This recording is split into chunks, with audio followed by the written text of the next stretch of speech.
Hi all! My lovely little leaves. I hope you're doing well.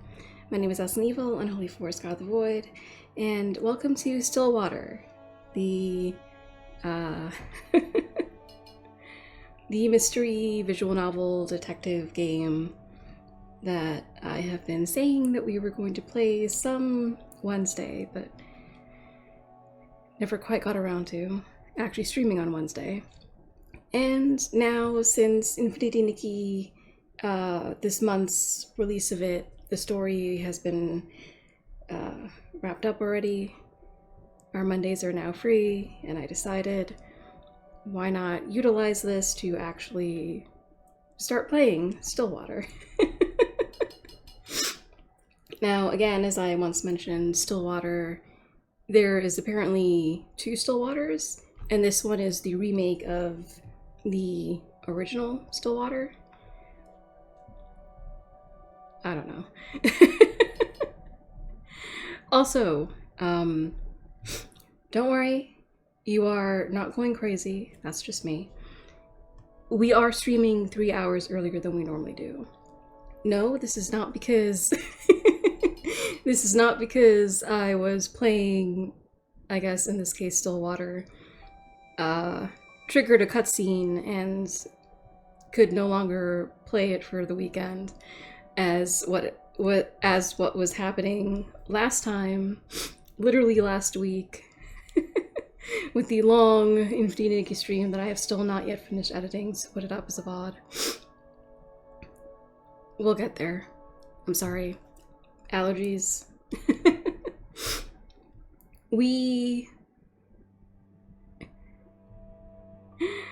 We're starting 3 hours early because where the body bag lives has a heat warning.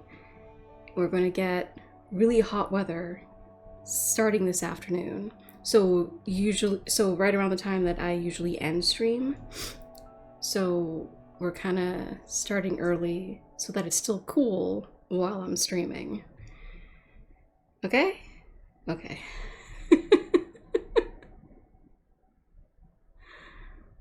Oh my gosh. I'm sorry. All of my streams are such chaos. Embrace it. But yes, hi, hello, welcome. Welcome back. It is good to see you. I know I have been terrible with actually upholding the schedule that I was trying to go for. A lot of it is allergies, but there's also now heat is becoming a problem. Again, to be honest, last year,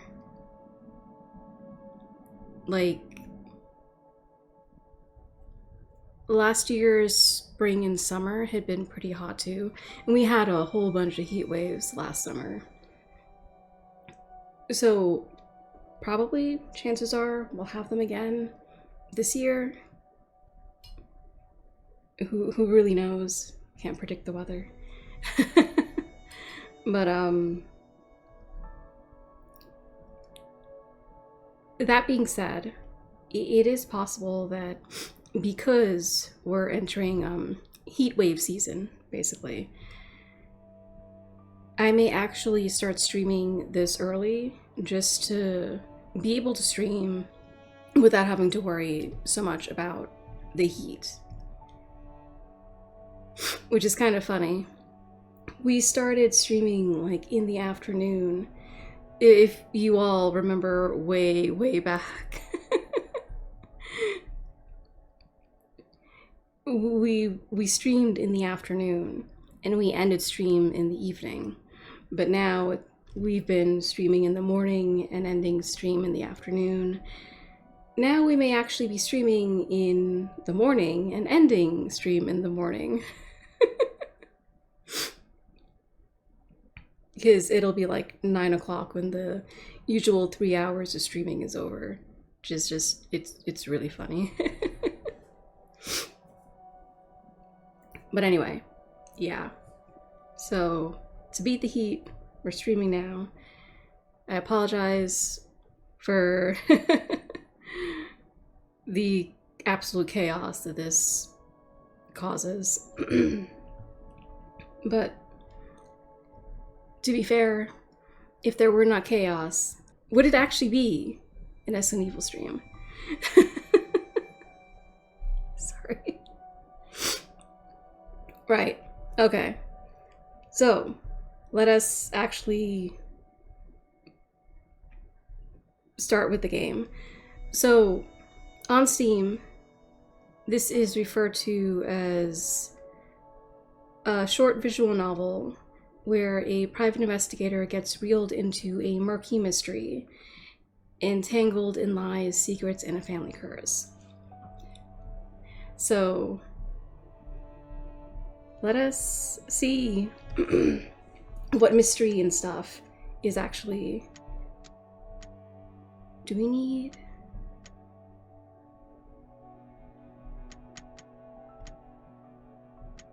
Self-voicing.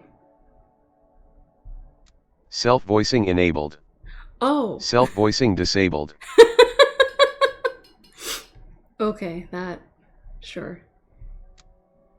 Volume... Oh.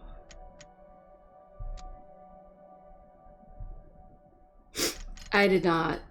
Oh.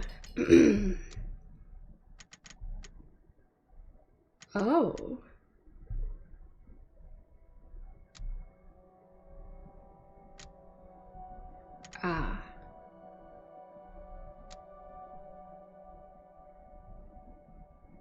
Which is easier to read? Oh, that's cute.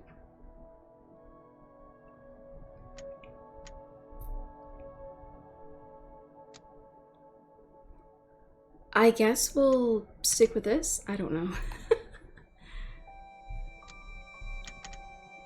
We are in windowed mode. Not for any particular reason other than that's what it defaulted to, so I figured, why not? What is the break room? Oh. Oh, that's cool. They tell you the music that's playing. Hopefully this is all copyright free.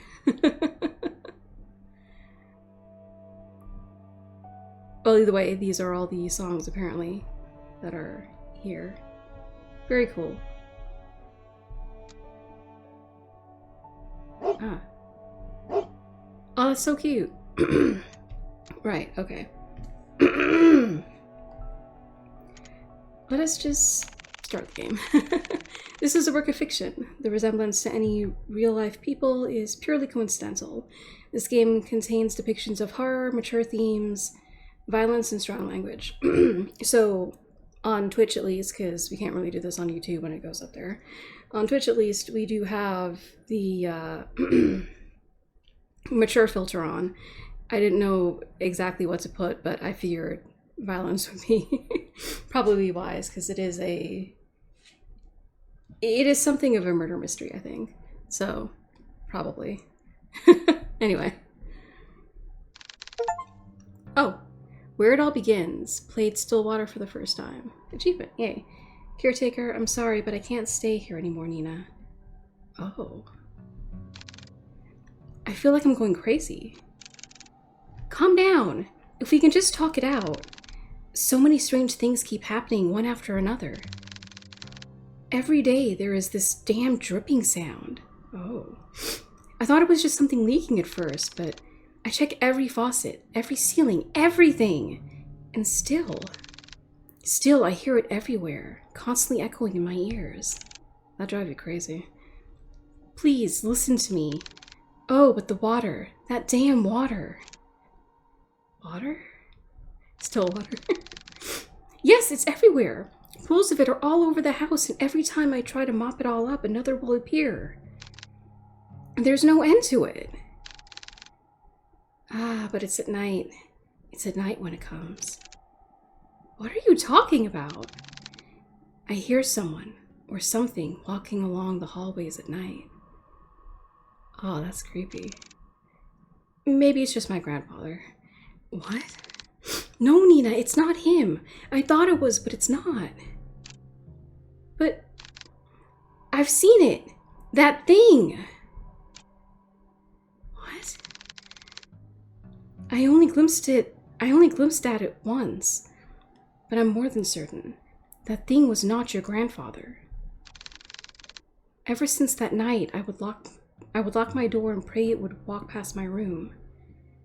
Oh, this is so weird.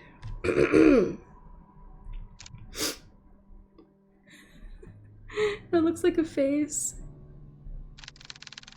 I don't know what's going on, but I swear it just keeps talking. It just keeps walking. Always walking on pools of water. Sometimes I hear them randomly. Their steps are erratic and faint, but I can still hear them. Just this steady pace up and down the halls. But I think recently, it's no longer like that. What do you mean? Every morning, I follow to see where the wet footprints lead. It walks towards something, more clearly than before. It would walk down the halls, climb the stairs and turn corners. All of it I'd follow. Wow. Eventually the trail will come to a stop. And it would all stop right by your grandfather's room. His room? If this is some sick joke to scare me away, then please stop. It's not a joke, Nina. I meant when I said that there was something wicked going on in this house. That can't be true. I know this is a lot, but you have to believe me. I can't stay here any longer. I'm sorry, Nina. It's okay. I understand. Thank you for taking care of my grandfather up until now. I'm sorry for all the stress I've caused you. I'll be sure to pay you right away as soon as I... Nina, listen to me. I don't know what's happening around here, but... The woman on the phone cautiously looks around, turning her head constantly back and forth, looking over her shoulder to find if any others listening in. She grips the phone so close to her ear in a vice-like grip, before speaking again in a hushed tone. Something terrible is lurking in this house. Oh. I don't know what it is, but please, as soon as you get back, take your grandfather and leave this place. Leave? I can't just leave everything behind. We have nowhere else to go. Please, Nina, this place is not safe. The rumors, they're true. The curse is real. My family is not cursed. Oh. But Nina, at this rate, you and your family will... Enough! A pause. Cold and sharp.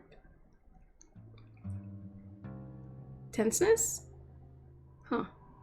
Cold and sharp tenseness strains the call as both women, exhausted and stressed beyond their comfort, try to stifle their growing frustrations towards one another. Neither yielding to the other's thoughts, only leaving anger and hurt to fester through the silence. After what feels like a suffocating stillness, Nina finally sighs heavily and responds bluntly to the caretaker. Look, I don't know what you've heard or saw, but I can't just leave things like this. Whoever or whatever they are, they will answer to me. I won't let them have their way. I don't have time wasting my energy on this stupid curse. So if you can't help me, then so be it. I'll find a way. Nina, my grandfather is all I have left. He is all I have left.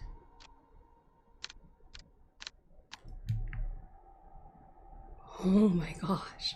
What is that?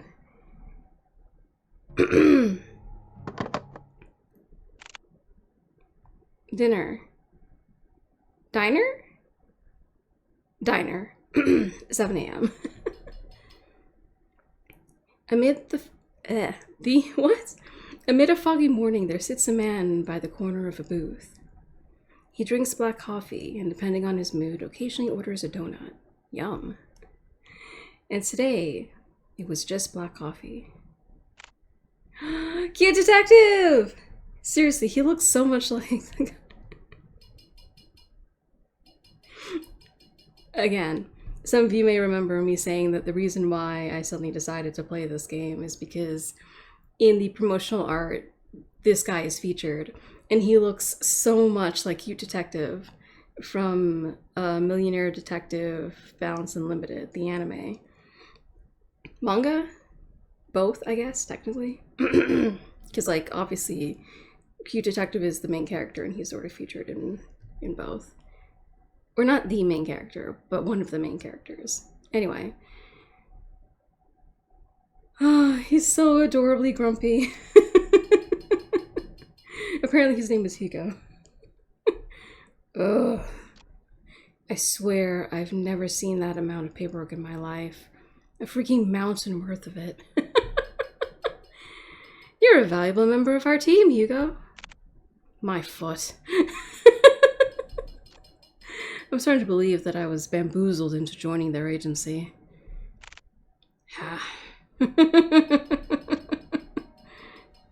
Ooh. It's steaming. Hugo Loren? I'm assuming? You don't pronounce the T? Hugo Loren. Age 30, takes a good look at his cup of joe and chucks it all in one sitting. While it's still steaming? Don't burn yourself, dude. He then continues to grumble to himself about last night's grueling work at the office. I really need to find a different job. As he contemplates his poor life choices, he looks out towards the early mist. There was something inherently terrifying about the fog to him. How it engulfs everything and nothing. Ooh. Even if it disappears, it always leaves behind traces. Proof of it remaining. Even in a quaint little town like this, I can't even run from my fate, I guess. Ooh. Hugo finally stares at the compiled newspaper clippings he put together. Complete with a coffee stain. Oh my gosh. Some of them from recent events, but mainly all were past headlines of missing person cases. No matter how many times I see this, it's still just as hard to look at. Fixating case after case, he can't help but remind himself.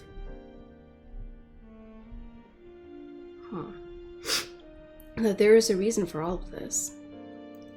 An all too personal reason. Oh. Seeing strange things comes at a price. Huh.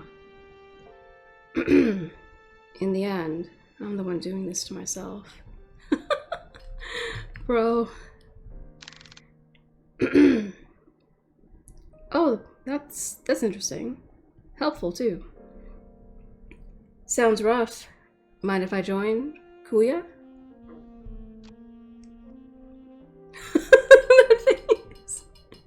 Cute.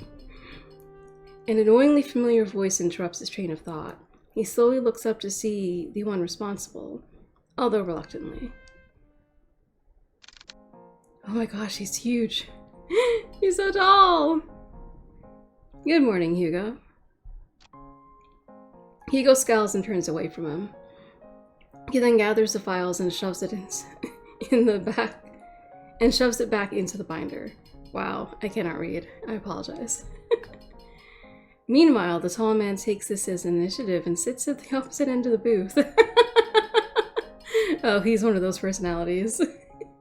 He greets the waitress passing by and orders himself the hefty body breakfast special. Wow, with an extra plate. As usual, the waitress is happy to oblige and goes back to the counter to relay his order. The man then looks back at Hugo. He sees the empty cup and the now jumbled newspaper clippings, all while Hugo is trying to ignore him. You really should eat something with that black coffee. Not ordering donuts today? I'm fine, Noah.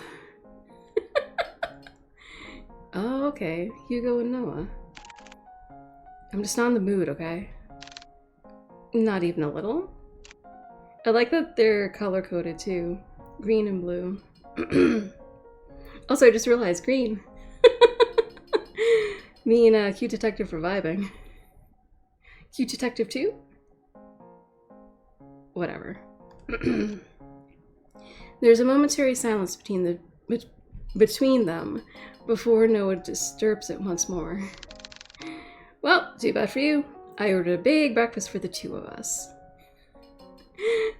Is he flirting? Are they... Huh. Two! As if the world could grace Noah with an even more perfect punchline, the food arrives. Oh, wow. The world's favorite child, for sure. Why the hell did you order for the two of us? Just eat what you want. Don't worry about me.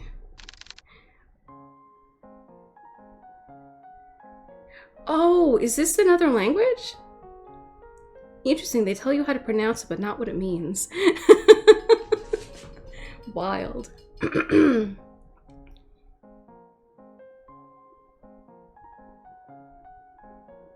Wow. Makang... Masara? I feel like I've heard this before. Masara. Masara? Oh my gosh. Right, Hugo? Are you even listening to me? Come on, we both know that if you don't eat now, who knows when you're going. Who knows when you will. And I'm not about to let you faint again. Oh my gosh, he really is Cute Detective. So open wide. Oh my gosh.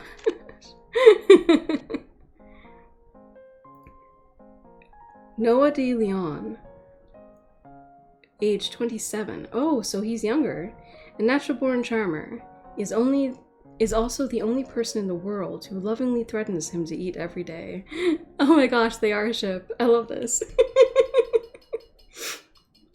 With a pensive look, Hugo finally gives in and eats the generous spoonful without further complaints.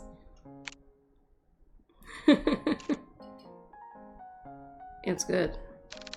Right? Good food will always help cheer you up. This is true. Damn him. I got swept away again. Oh yeah, they're totally a ship. Oh, by the way, the chief will be out... Why can I not read? The chief will be out for a business trip. She mentioned it will be for a couple of days. When did she tell you this? I didn't hear anything about it. Yesterday, I think? Yesterday?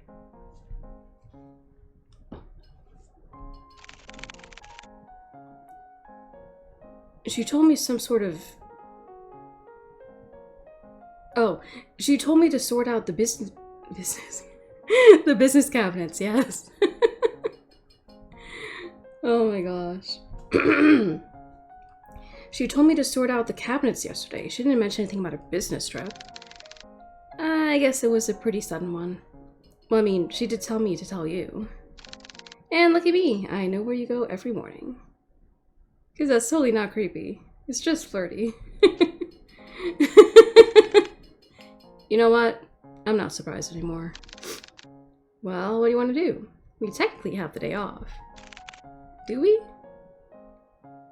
I'm gonna head back to the office. There's a couple boxes I didn't get the chance to sort out. In that case, I'll come with you. Why? You could just rest for the day. He wants to spend time with you!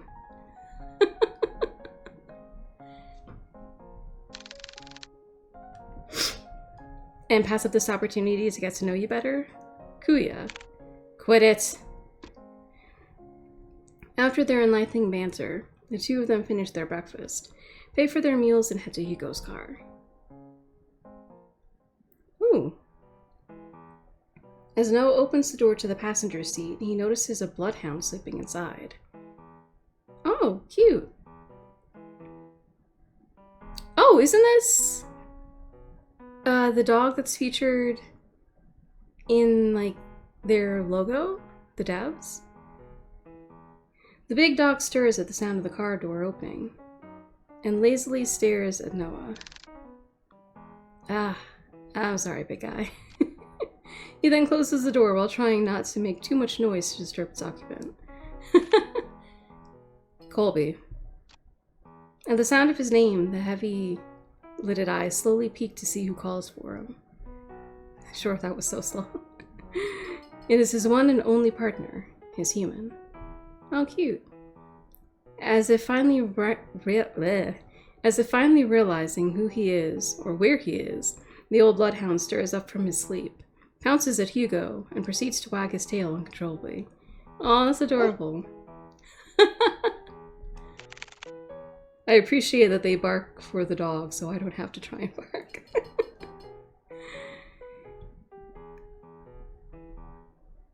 Oh my gosh, Cute Detective is adorable! Oh yeah, people change a lot for their pets. Good morning again, Colby. Had a nice trap? Nap.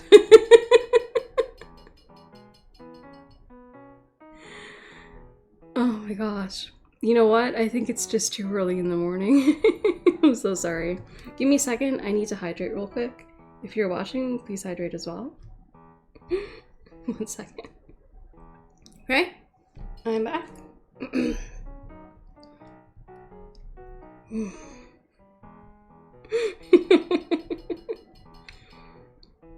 Apparently I'm still waking up. That's why I can't read less so than normal. Whatever. Colby, 8 years old, Hugo's most faithful and loving partner in crime. Wouldn't he be a partner in justice or something? Partner in law? Whatever. Has the biggest tendency to just sleep all over the place. Ah, that must be nice. Noah, who's witnessing all of this from the back seat, chuckles to himself. He is amazed and slightly defeated at Hugo's sudden surge of energy. It doesn't matter how many times I try. When it comes to boosting up his mood, no one can beat Colby. Agency, 7:50 a.m. The three head back to the office. The space is just the same as Hugo left it. A decent, organized mess. The best kind. To his credit, for the amount of boxes he painstakingly went through, he believes he did a fair job. Albeit, it could have been better.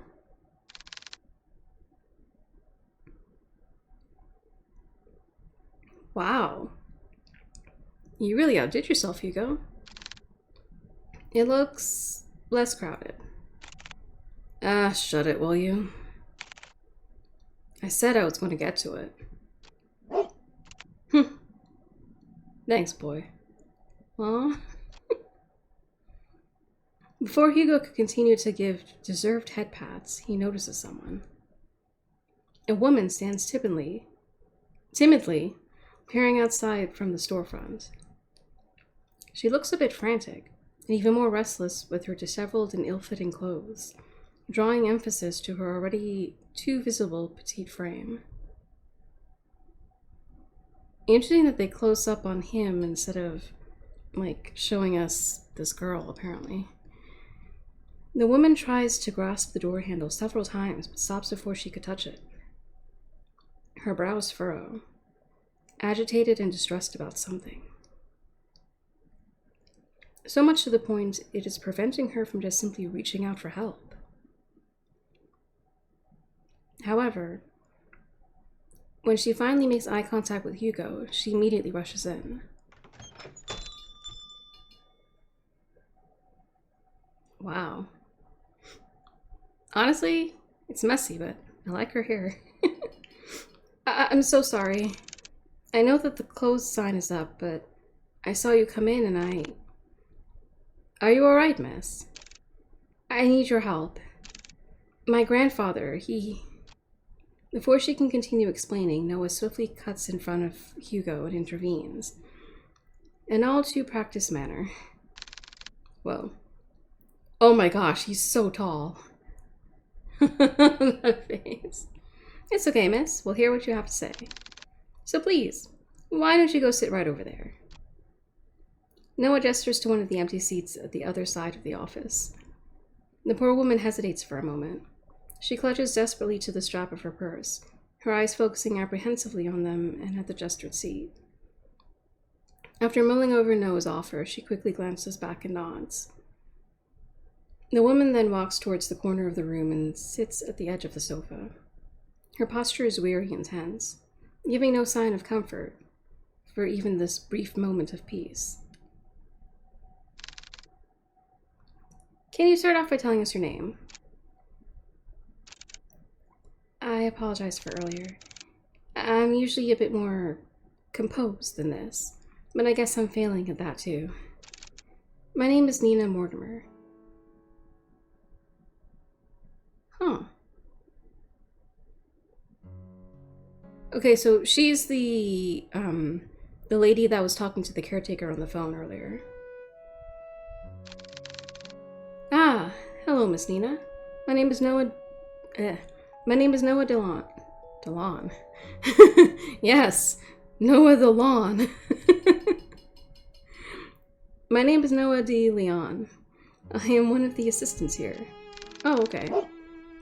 That big guy next to you is our other lovely assistant, Colby. And the one brooding over here is Private Investigator Hugo Loran. I'm not brooding, I'm just tired. And our chief is away on business, but I think we can still accommodate you. So, how can we help, Ms. Nina? For just a moment, Nina appeared a bit more relaxed, more hopeful. Maybe even relieved from this warm welcome. However, she once again tenses up. The guilt and shame come rushing back to her. Visible by the crease of her brow as she once again realizes why she is here. I need help watching over my grandfather tonight. Tonight? Yes, I know this is a strange request, but my hands are tied on this. It has to be tonight. I'm sorry, Miss Nina. I don't quite understand. Your grandfather is in any danger? I think someone is trying to take him away. What? Take him? Miss Nina, I think you should contact the police right away. They are far more equipped to handle this kind of situation. No, they're not! Oh gosh, her face. The art in this is great. I've tried requesting their help, but they've given me the same answer verbatim for weeks now. They would send someone out to watch over the manor for the entire day. But by the end of their routine, they would always report back nothing unusual. They saw no one else leaving or arriving at the house other than me or the caretaker. And despite telling them all in detail about the letters and all the strange things that's been happening, there is nothing they can do about it. Just sit around until it escalates even more. I can't wait any longer. Any more than this and it'll all be too late. If only I knew who Louis was. Louis? Lois? Alois? I'm sorry, once again, my Black Butler kick has not ended. I'm still only in season 1, but... Alois Trancy. Oh my gosh. Somehow, Louise sort of just appears in everything now. It's crazy. Because we had, Helios? Heloise? I think it was Heloise in Infinity Nikki, and now we have, Louis. We're gonna go with Louis, I guess. If only I knew who Lewis was. Lewis? She lets out a gasp. Her hands shot out to cover her mouth, realizing she said too much so carelessly. She tries to avert their gaze, but Hugo stares persistently at her. Miss Nina, who is Lewis? Are they the ones causing all of this? Once more she contemplates, her brows knit closely together as she bites her lip nervously. It's as if the words she wanted to say have suddenly died out, too heavy to even utter. A mistake she can't take back. Before the silence stretches further, Noah speaks to Nina with a gentle and reassuring tone. Miss Nina, I know it's scary. All of the things you've mentioned to us so far, no one should ever have to experience, especially by themselves. And I assure you, we'll listen to all of it. I promise. Wild and manic eyes search deeply at them, trying desperately to discern any doubt or mistrust on their faces. However, all she sees are people who are willing to give their time to simply listen to her, to actually help her. From this alone, Nina looks to the side where her purse is and opens it. Tucked inside one of the pockets, she takes out a single, slightly crumpled envelope with a pigmented red wax seal, pressed in the middle. At a glance, Hugo can tell right away that this letter appears to be a bit more worn out and antique. And yet, despite its delicate form, it remains well preserved, well kept. It's as if the letter itself was untouched by time, forever waiting to be opened. Grandfather has been receiving cryptic letters for the past month now. The letters didn't come with an address or the name of the sender, but this one is different from the rest. This one had the name Luis on it.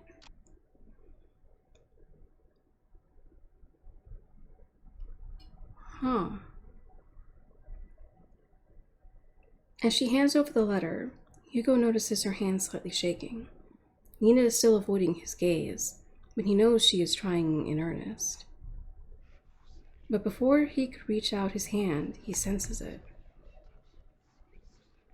Oh? A faint shift in the room, unnoticeable to the others, but all too glaringly clear to him. Oh, is cute Detective Hugo here like a psychic? And there's something very wrong with this letter. Suddenly, Hugo recoils his hand away in pain. What? Like being struck with something sharp, so spontaneously, so memorable, that even if the pain disappears within seconds, a hint of it remains. Something so small, akin to a prick from a rose's thorn, or more like a needle? Oh, a paper cut. Are you alright? I'm sorry, I didn't mean to hurt you. No, I'm fine, Miss Mortimer. It's not your fault. It's not your fault. Huh. Hugo stares squarely at the cut. A thin red line starts to form slowly by the top of his index finger, trailing down and stopping just above the first crease. A red so clearly visible, it's taunting. That doesn't look like a normal paper cut to me. Let me get you a band-aid. It's fine. No, I don't need one. But really, it's fine. It doesn't even hurt that much. Noah takes one good look at him before sighing exasperatedly and sitting back down in his chair, still eyeing Hugo's hand. Still eyeing on Hugo's hand. That's weird. Hugo shrugs and returns his attention back to the letter. But this time, luckily, nothing happens.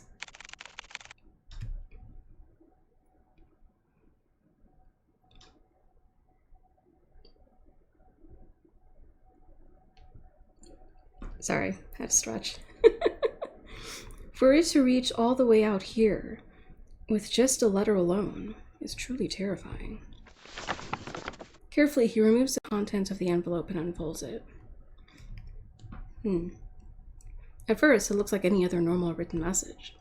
A person named Lewis is asking the other, Henry, that must be the grandfather, to meet him by the lake at midnight. Oh. Interesting.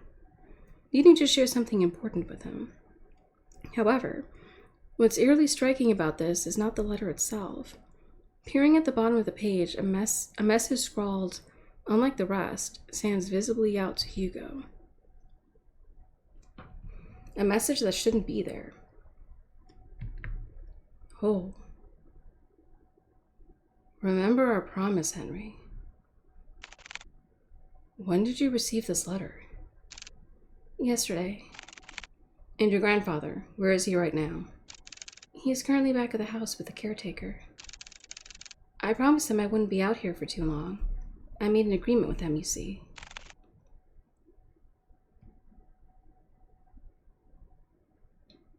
Huh. Is it the same caretaker that she was arguing with on the phone?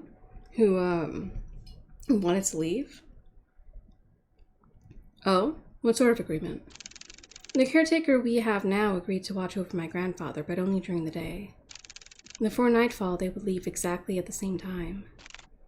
Before nightfall? I wanted to believe that this whole thing was an elaborate scheme to scare my family away. I know this sounds crazy, but at one point I thought everyone was in on it. The mail carriers, the officers, the caretakers. Everyone had a hand in making our family suffer. Oh, that's sad. But this one was different. Up until now, I've never heard of anyone by that name. Not a relative or family friend. But they clearly know who grandfather is. If I don't do something about this, I'll lose him too. Just by uttering the words alone, Nina begins to break down. It's so sad. The stress, the anxiety, the fatigue, all of it was finally catching up to her. Her body hunches forward, her hands pressing close to her eyes as she tries to cover the stream of tears running down her face.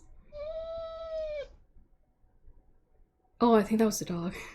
As an act of comfort, Colby sits closer to Nina, while Noah fetches tissues for her. Aw. Hugo, on the other hand, is puzzled. She said this whole thing has been going on for the past month, but something doesn't add up. And before nightfall, I think there is more to this. I think there is more to this she is not admitting. Whatever happens to the letter, with the letter, I am more than certain. Certain that whoever or whatever Lewis is, they're coming for blood. Oh, that's creepy. Take the case, reject the case. We can reject it? We have to be able to... Yeah. Oh, wow, that's very specific. Okay. Well, obviously we take the case. Do you want more tissues? We'll do it. We'll take your case. We'll take on your case. For a moment, everything goes still. Their eyes and attention are solely directed at Hugo, whose eyes have a certain glint on them. To them. Now unwavering and more determined than ever. Before anyone else speaks, Nina stands up, wipes away any stray tears from her face, and walks up to him. He'll take it? Hugo simply nods. Thank you. Thank you. You don't know how much this means to me. We're glad to help, Miss. Nina, please just call me Nina. Well, Nina, we'll do our best. Nina smiles at Hugo and Noah in gratitude. Her eyes renew with the faint gleam, a hope that, that maybe things will change for her and her family for the better. However, before heading out, Nina reaches into her bag once more. She takes out a small piece of paper and a pen and hastily starts jotting down something. I best be on my way now. I'll let Grandfather know ahead of time you'll be coming. Is that where they live? Ah, okay. Also, this is my address. I'll be sure to greet you all when you arrive. And thank you again, truly. She politely bows to them and walks off to and walks out of the office, already reaching into her purse for her car keys. Hugo washes from his desk as she goes to open the driver's seat. Nina looks back at the office window and takes one last look at Hugo. She waves slightly at him before finally pulling out of the parking lot and driving off. Once out of sight, Hugo turns to look at his cluttered desk. Still messy, but presentable.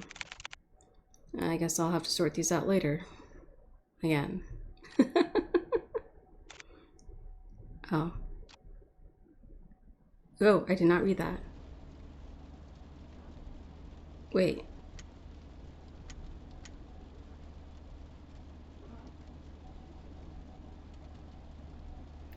From the ongoing downpour to the quiet hum of the car, they sit in silence. Okay. I was worried for a second there. Still miles off. Oh, shoot. I did not mean to do that. But still miles off from their destination. But it was only them on the road. Noah, who usually chats his ear off by now, leans quietly against the door, at the car door as he looks out to the passing streetlights, reserved and distant. He hasn't said a word to Hugo since they left the office. Oh. Hey, you're a lot quieter than usual. What's wrong? Ah, what a surprise. Have you been looking at me, Kuya? Kuya? No, you idiot. You usually just talk a lot, that's all. So you miss me talking. They're totally a ship. Just say it. Do you believe her story? What? Given all the things she told us, do you think she's telling the truth? Yes, I believe her. Or at least, I believe she wasn't lying to us. But you know, I can't shake this feeling that she's hiding something. Like, if she left out certain details on purpose. Also, why did she have to travel this far out of town for a private eye? Surely there must have been another far closer to her than ours. I just don't know how to explain it. As expected of you, Hugo. Are you making fun of me? No, not at all. I'm just admiring your observations. I didn't want to offend Nina earlier, so I kept quiet until she finished. But her last name caught me off guard. Yeah, it caught me off guard too, Mortimer.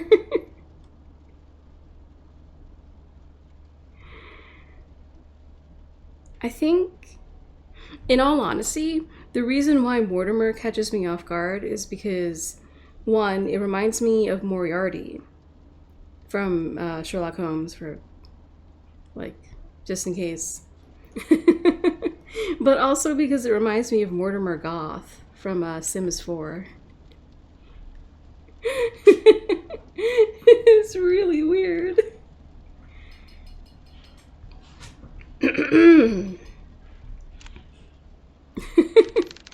Have you heard about the Mortimers? They're a pretty distinguished family that owns an esteemed fishing company. Sorry. Well, they used to, I believe. They have yet to name an heir. Wait, what? Oh, maybe... Is Nina not the heir because she's a girl or something? Or maybe she was adopted. What do you mean? Shouldn't it naturally go to Nina, right? It should, but I don't know. From what I heard, each time they try to name a successor,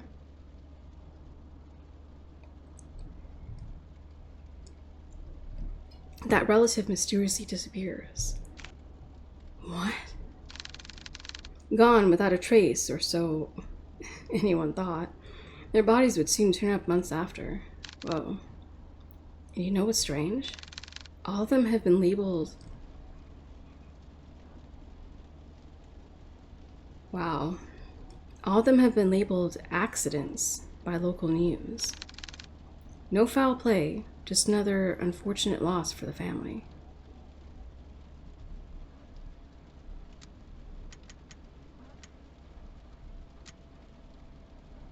Sorry, I'm just curious.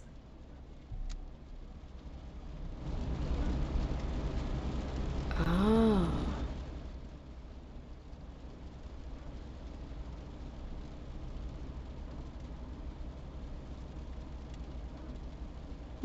Because I was kind of expecting the rain to be like sound, but apparently it's music. But anyway, no foul play, just another unfortunate loss for the family. Oh. They've been struck with so many tragedies that over time people began to believe they were cursed or something. The family curse, right? Cursed. I think I can understand why she wouldn't go to the police again. They most likely thought she was seeing things and went along with the procedures just to keep face. But deep down, they must have thought she had gone mad. I can't imagine all of this for Nina. And most of all, who knows what we'll find there? Is that why you decided to come with me? Well, partially. I'm more worried about you, though. Me? Why? Think of it this way. I'm the appointed driver. You are? When you decide to do some pretty reckless shit? I'll be there to drive you to the local hospital. This guy.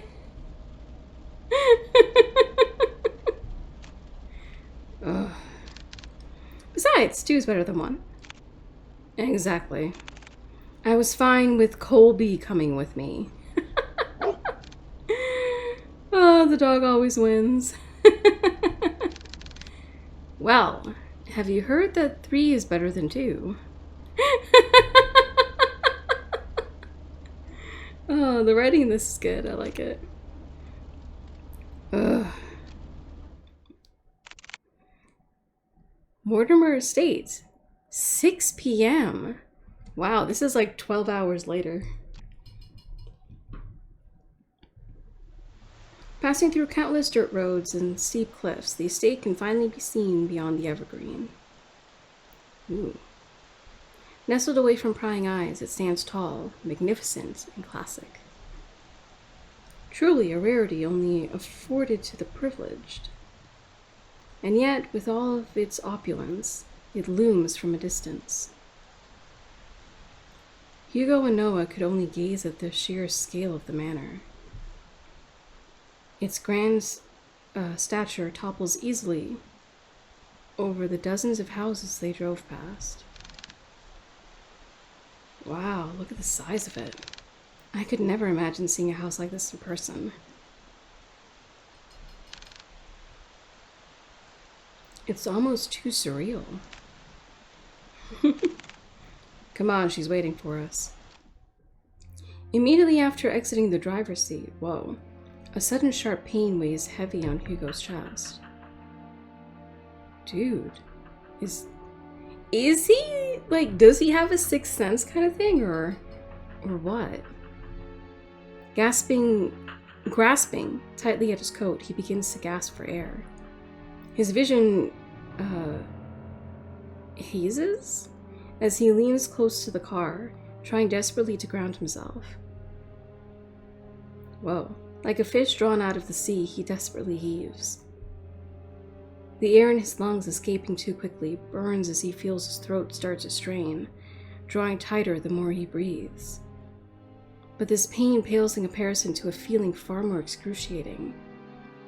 Is it the house? No, something far more sinister. He feels it. Someone is watching him. Or are we going to see like a silhouette in one of the windows? A piercing gaze fixed on him, like leering at a bug waiting to strike. Whoa. We'll be together soon, Henry. That's creepy.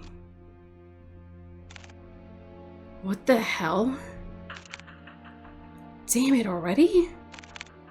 I need to hurry or else... Wait, what? Hey, are you alright? No one calls out to him, snapping him out of his fixated trance. Oh. Colby nudges his head against Hugo, whining with concern over his partner's well-being. Did you hear that just now? Hear what? That voice! It was so close to my ear, Is everything alright? Oh, I'm fine. Don't mind me. I'm just a bit winded, winded out. Winded out? I've never heard that before. From the trip, that's all. I'd be happy to make you tea, if at the very least. If it's no trouble. No, not at all. It's the least I can do. Once again, the subtle unease from Nina surfaces. But before Hugo could get a chance to look further into it, she walked off towards the front porch without saying another word. Are you sure you're alright?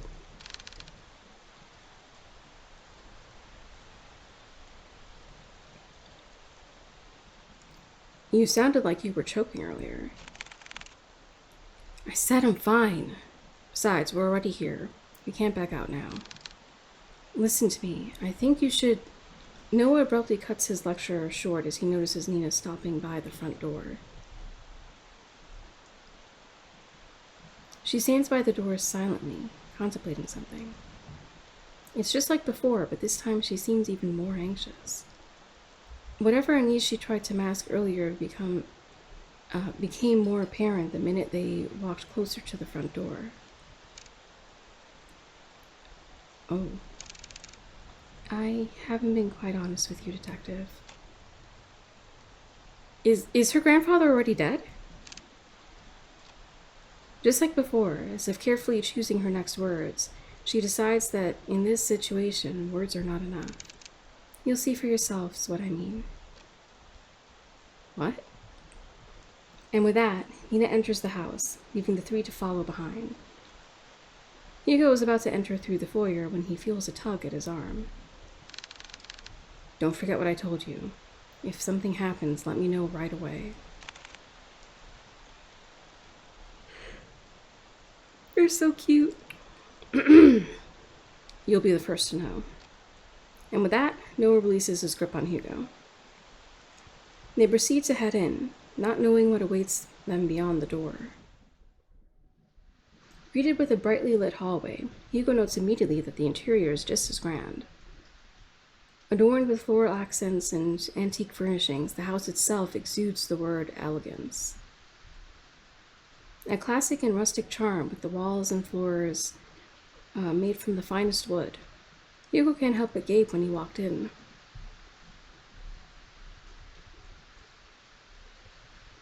That's... The shadow figure isn't looming, though. Interesting. However, he notices something even more distinct than the splendor. Behind the seemingly perfect veneer, an unsettling air wreaths through the house. I thought that would be like wraiths or something. But no, it was wreaths. Very strange. Leaving no room for doubt that the inside is far more terrifying than the outside. Please come this way. Bracing themselves, they entered the dimly lit drawing room. At first glance, Hugo could not discern the silhouette situated at the far corner. Only the sparse lighting from the window.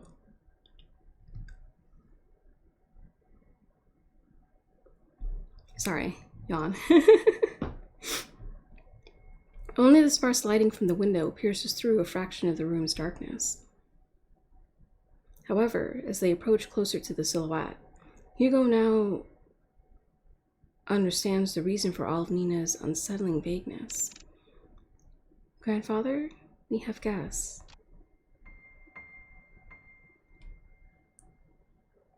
What?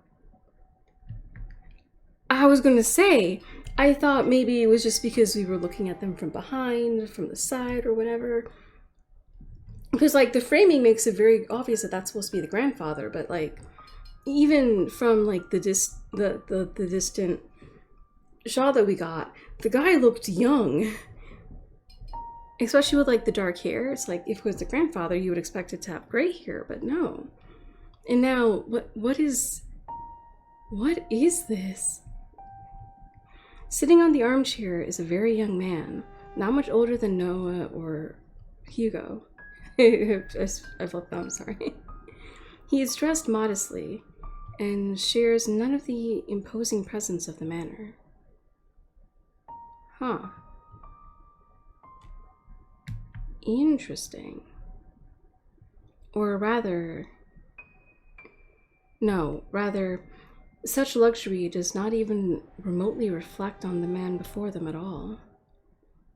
It's as if the flow of time had stopped only for him, while the rest had continued changing drastically without him. It's so weird. Just like the letter, timeless, delicate, and jarringly out of place. I think that should have been like a colon. Or like something similar. Or maybe it should just be like a longer dash. But it just looks like a hyphen, so it threw me off a bit.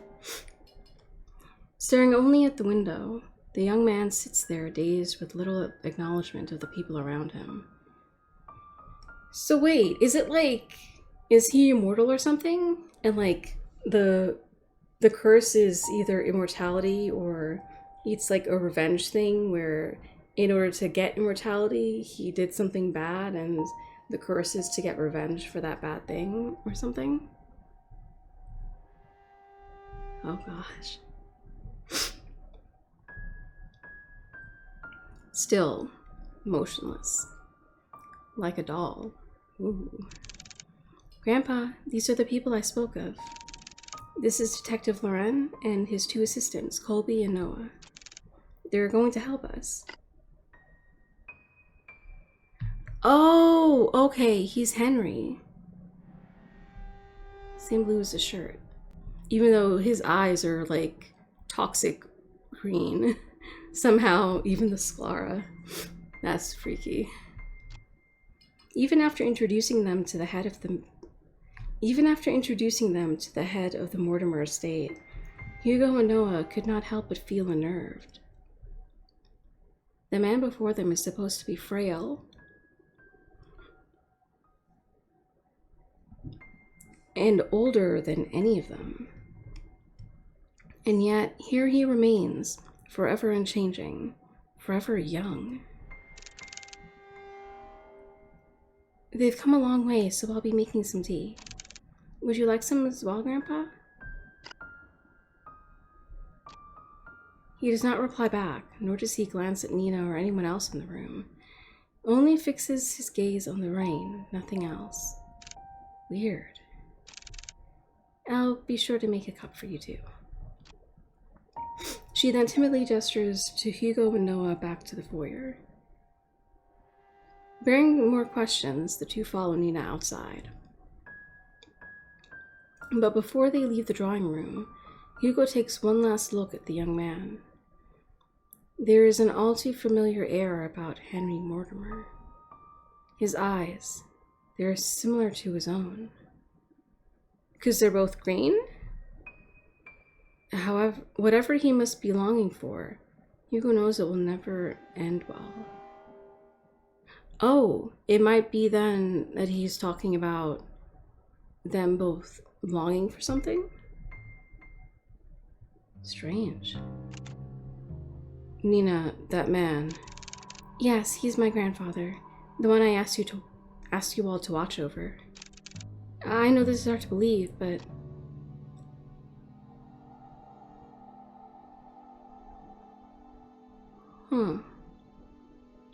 Nina draws something out from her pocket.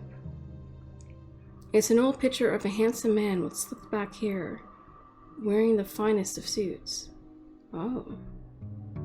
The gentleman in the picture has a different air to him, one of wealth and power. None of which reflects at all on the current Henry Mortimer. Oh.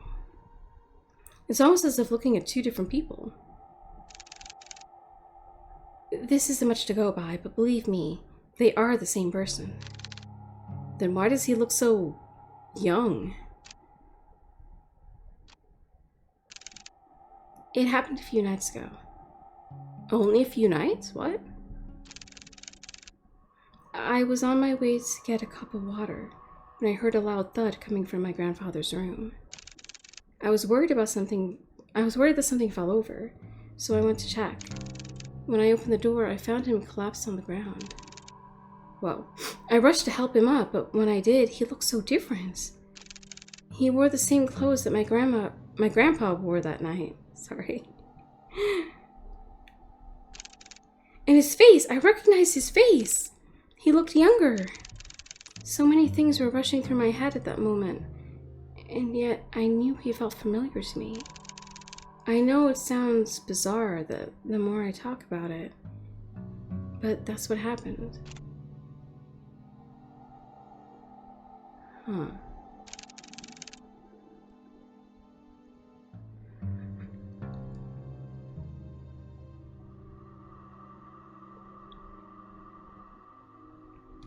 I mean, I could still be right, and it's just like he only now managed to get the...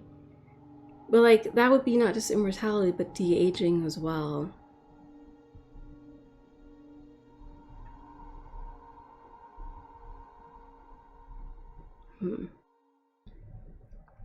That was also the same night I found that letter.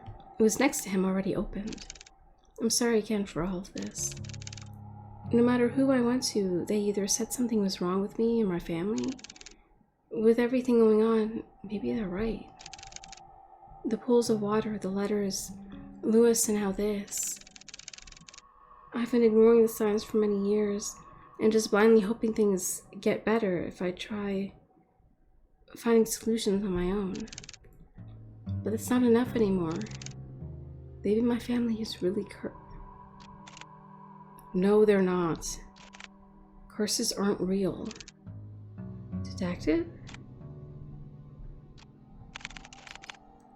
I think we easily get too involved in believing that sort of thing exists. In truth, the ones who fixate on it make it their reality. Rumors, doubts, lies, all these things are what they want to be.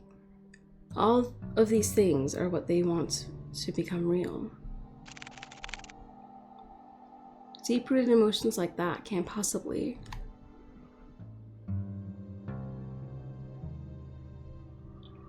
Sorry. Deep-rooted emotions like that can't possibly be healed or fixed right away. But like a curse, those emotions drag other people down with them.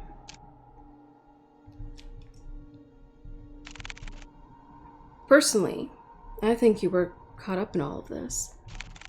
But I assure you, we'll see this through. For you and Mr. Mortimer. Thank you. Good. Aw, he smiled!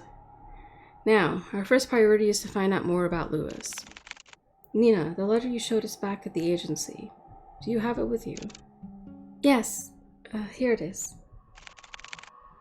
Do you mind if I borrow it for a bit? I'll be sure to give it back. Okay. Of course, but what are you going to do with it? I searched everything on that letter and I still couldn't come up with any clues. I'll be using it as a reference or a guide, if you will. I'm afraid I can't discuss too much of the process. Trade secret and all. Wait, he is psychic! Or clairvoyant or something?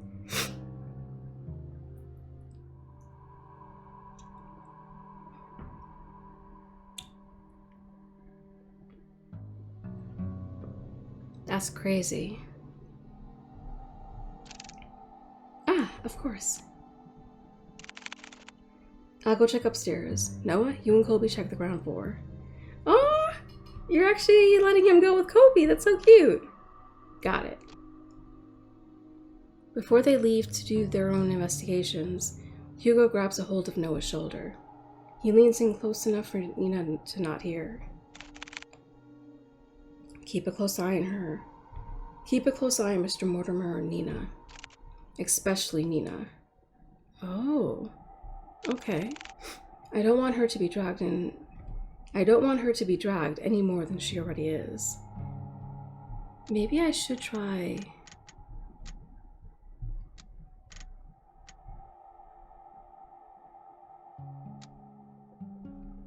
Maybe that'll help. Oh, it is a little bit bigger, which is a little bit easier to read. Kind of. I don't want her to be dragged any more than she already is. So whatever happens, keep her safe. Hugo, you... Fine, but remember, yell for me, okay? I know. Thank you, Noah. I'm counting on you. You too, boy. Huh? Interesting. With a final nod at them, Hugo then goes towards the staircase and heads upstairs. Noah stares for a moment longer at Hugo's back before he disappears onto the first floor. He then turns to look at Colby. Well, it's time to get to work. Right, Colby? Huh? Oh! Investigation start.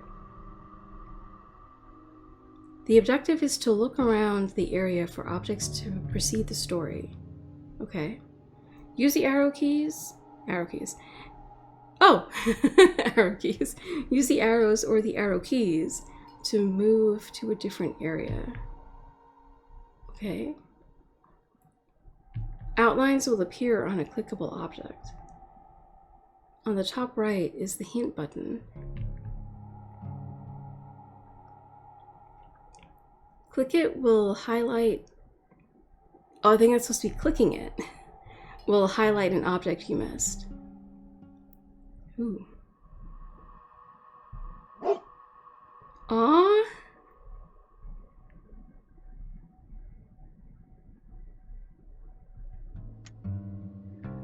Oh, okay.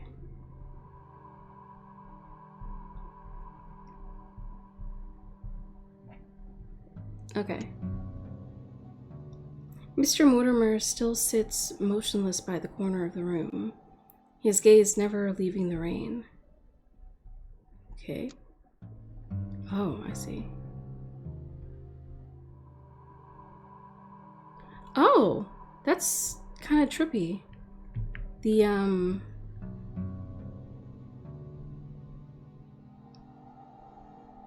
I thought for a second that they were mirrors, but they're paintings, it seems.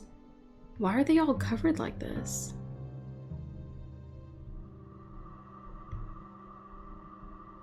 Huh. Interesting, so clicking on the dock doesn't do anything.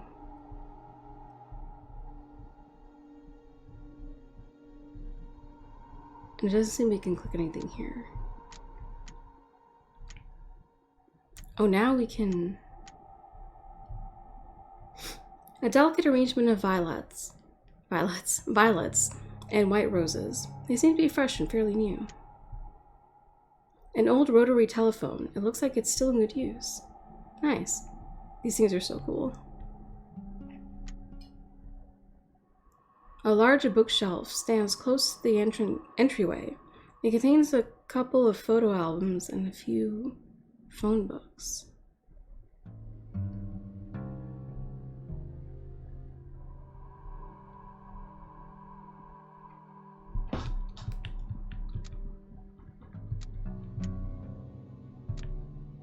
Oh, wait, what? Oh, why can't I hit it now? Frames decorating the walls are covered in white sheets, veiled with a thin lining of dust on top each one. Whoa. Wow, there's so many paintings covering the walls. Are there more like this all over the house? Yes, my grandfather commissioned many back in the day. Apologies, void being. I miss up gender all the time. Oh my gosh. But sadly, he doesn't do that anymore. Nina, I can't help but notice the paintings are covered. How come? I did that. I covered them up for my grandfather's sake. For his sake? Yes, he was pretty obsessed with them, you see. There were times when he would mutter to himself and would just stare at the paintings for days on end. Oh, jeez. It worried me so much that I had to cover them all. Since then, he hasn't stared at them too often. He just sits quietly, looking outside. I see.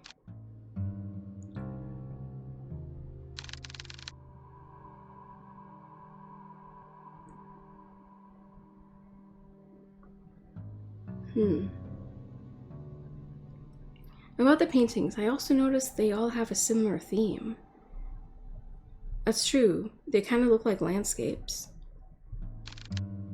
They all had water in them. Oh! I know this isn't a coincidence, since you've told us before, but if there's anything you know, anything at all, then please tell me. Noah, can I ask you a question first? Sure, go ahead. Do you believe in mermaids? Mermaid?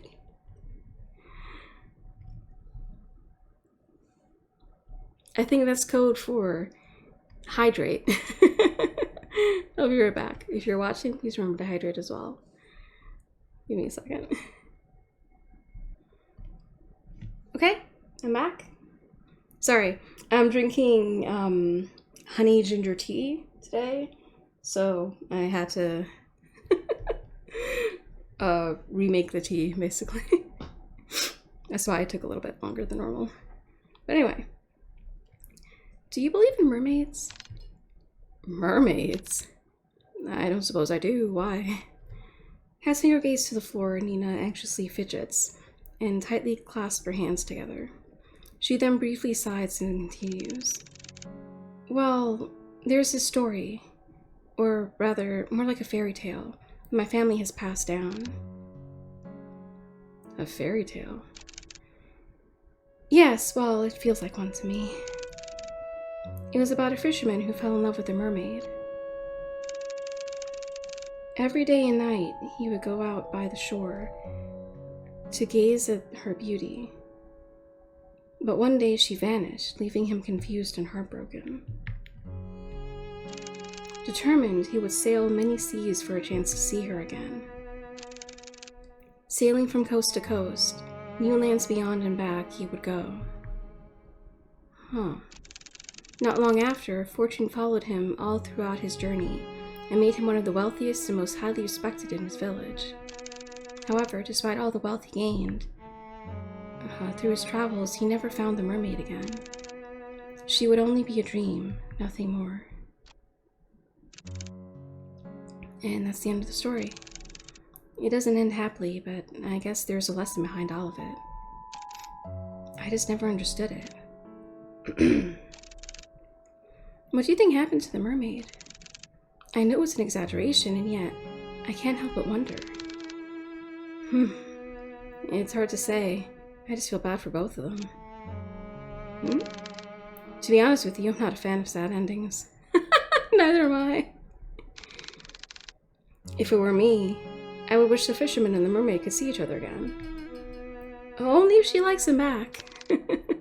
Or at least that's what I think. Even if they weren't meant to be with each other? Yeah, I think so at least.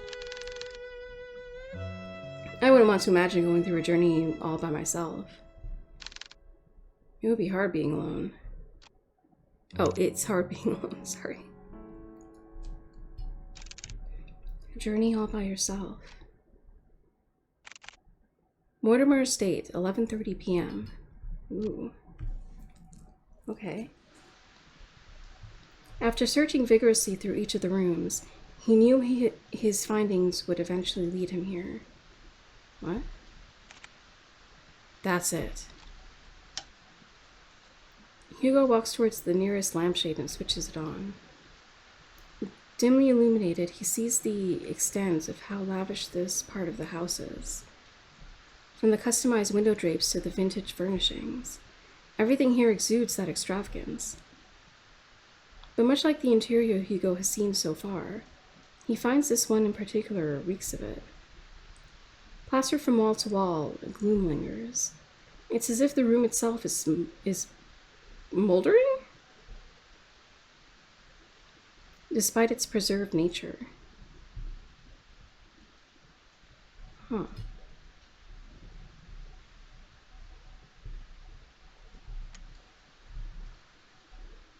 A classic wooden chest lies at the foot of the canopy bed. Its lock still firmly holds, safeguarding whatever is inside. Okay. Oh, we can't read the paper?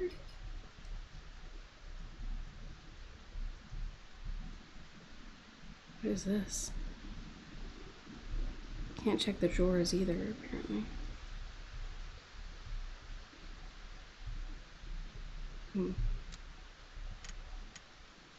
Oh, really? A leather-bound journal rests at the edge of the table. Its pages are torn out so haphazardly that the binding itself is falling apart. Huh. Scattered pieces of paper, all forgotten, lie waiting on the cold floor. Heavily etched markings are found scrawled all over the papers. Oh, that's so cute! An old photo of a lost time. A sweet summertime memory of a little girl with her beloved grandfather. Interesting. Atop the fireplace, unblemished and unmarked by time, hangs a curious and familiar painting of a beautiful woman floating on the water.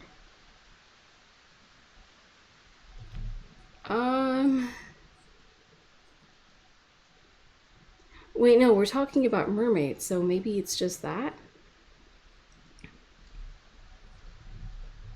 Hopefully it's just that. Oh. A pristine pearl white tea set sits patiently by, untouched and unused for quite some time. Interesting. Okay. Ooh. A meticulously organized set of academic books, ranging from nonfiction to geography. All on display, however, hidden away behind the vast collection are some children's fairy tales, all carefully kept. Huh. I'll need to hurry. I don't want to stay here for too long. Oh. What? Oh, okay. So Mortimer Estate, same time. He searches and searches, and still there are no signs of Lewis. To Hugo, even if there is a fragment, a singular thread to that person, to their real selves, he could find them. But there is nothing.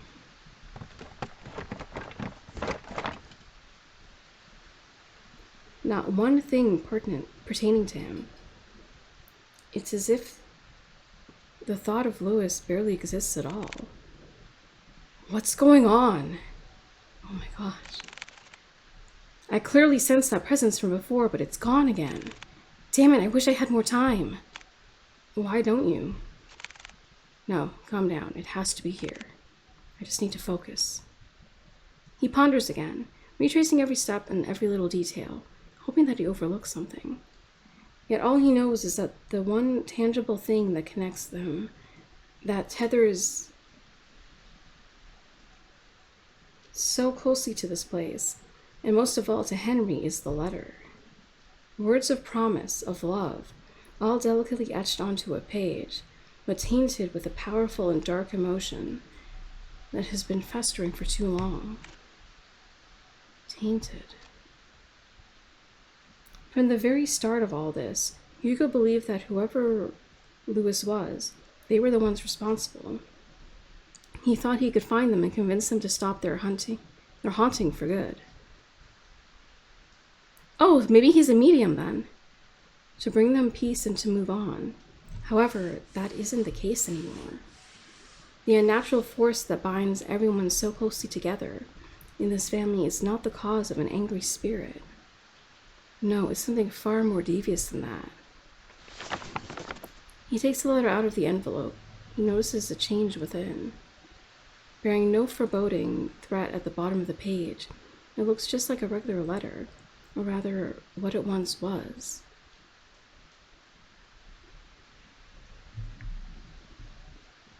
Sad and tragic love. Oh! If you can't come, then I understand. Things have gotten more complicated with your mother ever since she found out about us, right? I'm sorry, Henry, for everything. It hurts to see you so torn up like this. Oh, so the promise was a lover's promise? I would never hurt you or drag you along with me. If this is to be our farewell, then can I ask you one last favor? Could you keep my locket? I know this is selfish of me, but I'd like for you to have it. I'd be happy to know it's safe with you. My heart will forever be yours, Henry. With love always, Louis.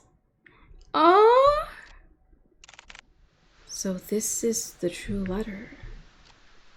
A small warmth emanates from the paper, wrapping closely around his fingers, quiet and soothing. The fragment Hugo was searching for. Louis, I'm so sorry. You were also a victim in all of this too. Please, if you can hear me, I need your help. Without warning, the sound of a click can be heard across the bedroom, as if something unlocked itself. The chest? Hugo turns his head towards the sound and sees the chest. Unlike the other furniture, its dark and rustic features have not been maintained well. Oh. Left to rot on its own. Suddenly he stops at the sound of a sweet voice whispering to him, beckoning him towards the fireplace. Not the chest? Oh, geez. That's so creepy! Come here, my dear sweet boy. Go to the painting, don't go to the painting. Oh.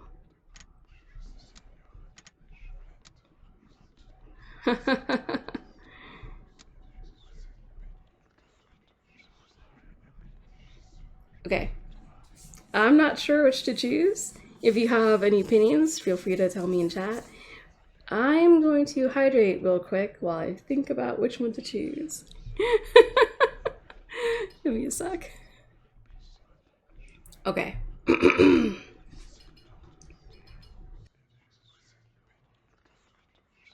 I don't know if we can, like, die in this game. But, I mean, we save, so it'll be fine. I'm really curious. Especially since earlier we had messages from Louis, who was apparently the grandfather's, loved one, significant other, whatever. Messages from the lover showed up in the same font and style.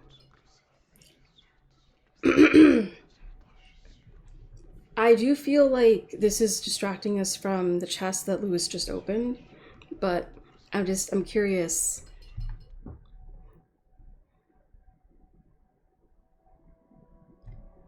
There, mounted by the fireplace, is a painting of a beautiful woman floating on the water. Right? She looks dead, man. Her pale skin is incandescent, brilliantly prominent against the contrast of the dark, murky waters that keep her hidden. Keep her bound on the canvas. Now, that's a very interesting phrasing. Hugo stares intently at the picture. An emphatic sorrow wells within him, disarming his very senses and forcing him to inch closer, surrendering himself to the sweet song. The siren song? Poor thing, how lonely you must feel. That's so creepy. You are a lot like him. Like Henry.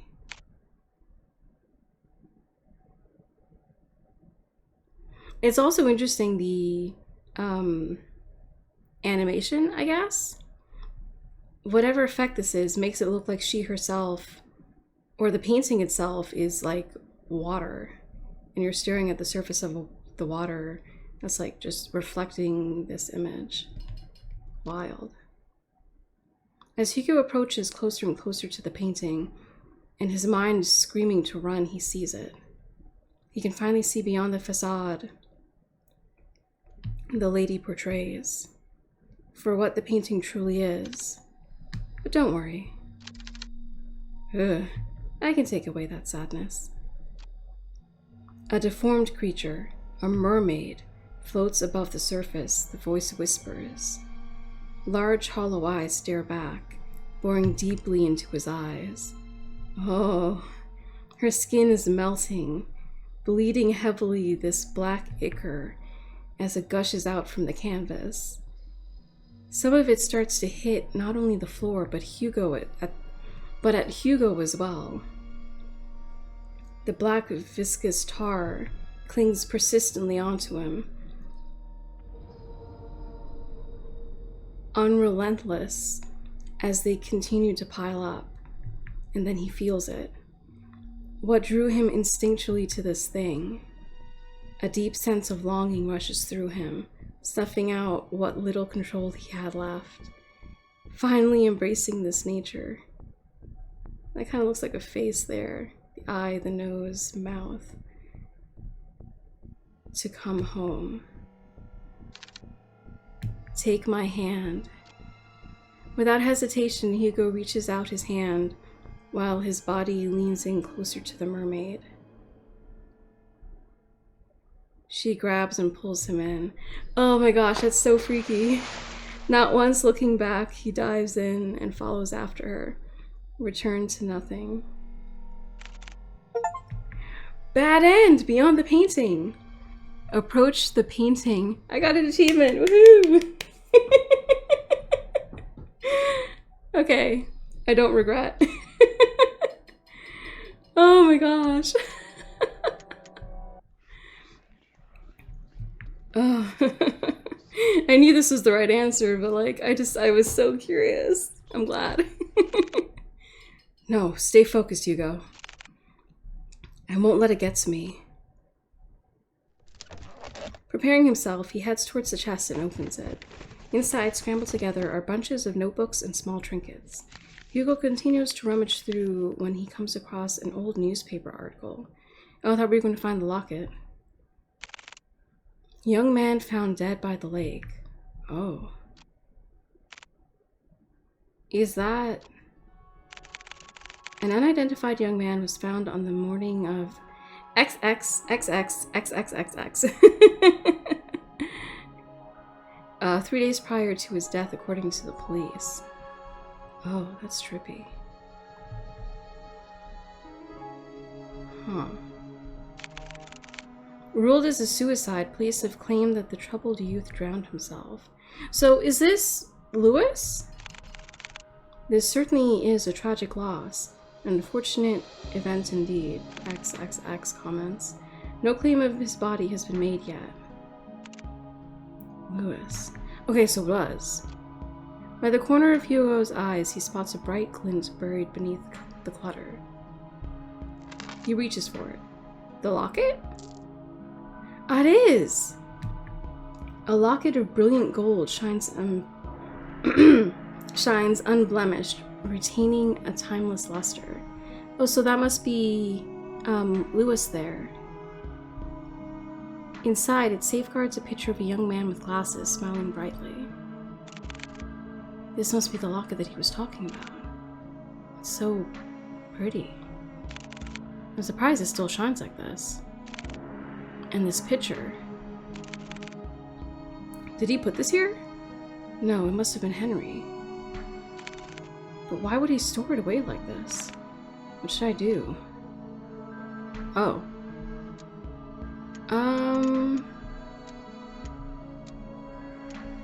I say take the locket. I should probably hold on to this for now.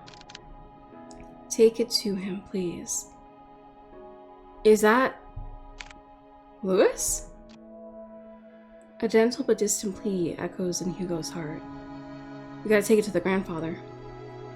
A forgotten ache of yearning and regret grips him deeply. Feelings not of his own start to rise like small ripples on a pond. Wanting to be found again and remembered. Ah. Don't worry, I'll bring it to him. I'll make sure of it. Hugo's about to put everything back in the chest when he feels a wet and cold sensation crawling up his leg. Oh. What? Water? That's right, the, caretaker was talking about water appearing out of nowhere. A pool of water relentlessly spreads across the floor, already seeping into the chest. Wait, what? Damn it, no! Suddenly the lights shut off. A scream is heard, followed by a mirage of shouts. What? Hugo is about to call to Noah, but stops at the sight of pale feet before him. Oh. Oh, the watery effect is on everything around him. Not on him, though. Interesting. Oh, geez. Looming over him stands a tall, ominous figure. His face is shrouded in complete darkness, devoid of any human emotion. It appears as a young man, but Hugo knows that it's far from it. No, this very thing is trying to imitate a human form. Trying to be human. Hugo can only stare back. Paralyzed with fear, he is forced to watch the horror as it slowly creeps towards him. It's just like before, the sensation of someone staring at him from within. Oh. But this time it's drawing nearer, inching ever so closely. The words to call out to Colby or Noah fail to reach out. Lodged in his throat, he struggles in pain. With his breathing shallow, he tries to force his body to move. And then it stops. Looking down at Hugo, filled with nothing but malice and contempt, it speaks. Whoa, what? Don't get in my way. What? All of a sudden... What? Oh my gosh. Okay. All of a sudden, the door to the bedroom slams shut and the entity disappears. The tension from his body finally releases its agonizing grip, and he gasps desperately for air. His vision blurs and his breathing is haggard. He staggers towards the door. He yanks at the handle several times, but it's tightly jammed. Fuck. Noah! Colby! To his dismay, he is only greeted with silence at the other end of the door. Damn it! From a distance, he faintly hears the sounds of Colby's relentless barking as it gets further away from the house. Hugo rushes towards the window. He tries to pry it open, but just like the door, a heavy force prevents him from doing so, like being underwater. His movements slow and drown out. Oh. As if being dragged down by that thing. Fuck this. Oh. Practically looking around the room, he spots a nearby chair. Without a moment sooner, Hugo grabs the chair and starts to strike the window. Bit by bit, the window cracks get larger with each blow, splitting off smaller pieces. The hell is this thing made out of? Still trying to catch his breath, he musters all the strength he has left for a final blow. Damn you, just break already! Oh. Picking out the remaining glass shards, Hugo peers his head out to see any railing he can grab hold of. However, he discovers instead that the wall adjacent is covered in ivy. So, this one? Despite how heavy the rain has drastically become, he reaches out for it, grabbing a handful of the vines. Carefully, he climbs out the window, gripping tightly and making sure he doesn't lose his footing. Yet, to his luck, the patches of vines he clutches start to tear away from the wall. Oh, of course! Out of desperation, he struggles to find his grip on another, but fails when his hands slip out of reach.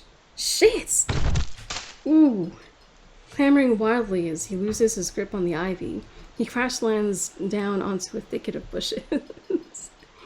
Air forced out of him, he heaves uncontrollably, trying to even out his breathing. But even that is laborious.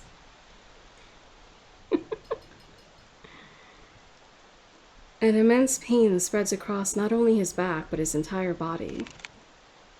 God, I'm getting too old for this. Although his body screams out in pain, he forces himself up. There's still time. I can do this. I have to do this. With staggering feet and haggard breathing, he makes his way to the place where it all started. To the lake, where this tragedy starts and ends. Oh. The lake. Wait. Why do we not know what time it is? Oh. Okay. Finally entering through the park, Hugo calls out to Kobe and Noah. Are they here? Kobe! Noah, where are you? He hears faintly the sounds of barking and echoes of people yelling in the distance. He rushes towards the echoes, guiding him through the downpour.